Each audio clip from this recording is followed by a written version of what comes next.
ஸ்ரீ ஜெயவர்தனபுர பல்கலைக்கழகத்திலிருந்து பாராளுமன்றம் வரை அல்லது அலரி மாளிகை வரை மாணவர்கள் கண்டன பேரணி ஒன்று ஏற்பாடு செய்துள்ளதாக போலீசார் இன்று நீதிமன்றத்தில் அறிவித்தனர்.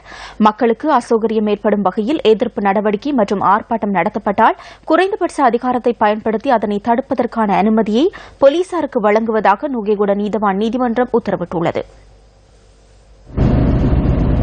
இன்று முன்னெடுக்கப்பட்ட மாணவர்களின் எதிர்ப்பு நடவடிக்கை காரணமாக பாராளுமன்ற கட்டட தொகுதியை சூழவுள்ள பகுதியில் பாதுகாப்பு பலப்படுத்தப்பட்டிருந்தது. பாராளுமன்றம் கூடும் நாட்களில் பாதுகாப்பு பணியில் ஈடுபடுத்தப்படுகின்ற உத்தியோகத்தர்களுக்கு மேலதிகமாக கழக தடுப்பு பிரிவினரும் இன்று அழைக்கப்பட்டிருந்ததாக எமது செய்தியாளர் கூறினார்.